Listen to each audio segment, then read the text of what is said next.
Group D की परीक्षा में देखिए कितना बेहतरीन सवाल, कितना बेहतरीन न्यूमेरिकल वर्क पावर एनर्जी पे पूछा गया है। सवाल लिखा है यदि टीआर कार हमारा 600 जूल है और समय 3 मिनट है तो बताइए उसकी पावर क्या होगी। अगर आप लोग पावर के सवालों को लगाना चाह रहे हैं तो पावर के जितने भी फॉर्मुले मैं आपको बता रहा हूं वो सारे के सारे फॉर्मुले याद कर लो। पावर का पहला फॉर्मुला होता है mgh/t। पावर का जो दूसरा फॉर्मुला होता है, जो बेसिक फॉर्मुला है, वर्क/t। पावर का जो तीसरा फॉर्मुला होता है वो होता है फोर्स इनटू वेलोसिटी। ध्यान रखना ये तीनों फॉर्मुले की वजह से हमारे पास पावर के क्वेश्चन पूछे जाते हैं और लगातार पूछे जाते हैं। एक और फॉर्मुला हो सकता है पावर का फॉर्मुला हो सकता है काइनेटिक एनर्जी ऊपर रख सकते हैं और मेरे भाई समय की वैल्यू को हम लोग नीचे रख सकते हैं। ये भी हमारे पावर का फॉर्मुला बन सकता है। हालांकि पावर की जब भी कभी यूनिट की बात करते हैं तो याद रखना पावर की जो यूनिट होती है बच्चों वो हमेशा किलोवाट होती है और पावर की डायमेंशन की बात करते हैं तो ml/t-3 होती है।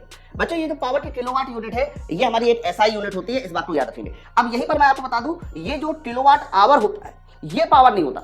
कई बार एग्जाम पूछा जाता है किलोवाट आवर किसकी यूनिट होती है, एनर्जी की यूनिट होती है। और किलोवाट आवर में ध्यान रखना 3600 क्या होता है मेरे भाई, किलो जूल होता है। हालांकि सवाल का जो आंसर है वो हमें ये वाले फॉर्मूले से लगाना पड़ेगा। ऊपर वर्क है और नीचे हमारा टाइम है। तो बच्चों अगर वर्क की वैल्यू देखी जाए तो 600 जूल हो गई और टाइम तुम्हारा 3 मिनट है। 3 मिनट को आप सेकंड बना लो, यानी 3 गुणे कितना कर लो, 60 कर लो। जैसे आप ये पूरा डेटा सॉल्व करेंगे तो 1010 कैंसिल, 6 कैंसिल, 10/3 आ जाएगा। 10/3 वाट ये हमारे सवाल का सही उत्तर हो जाएगा। अब 10/3 को आप लोग क्या लिख सकते हैं, ऑप्शन नंबर बी हमारा इस सवाल का सही आंसर है। ऐसे बेहतरीन कॉन्सेप्ट को सीखने के लिए ज्वाइन करें उड़ान बैच।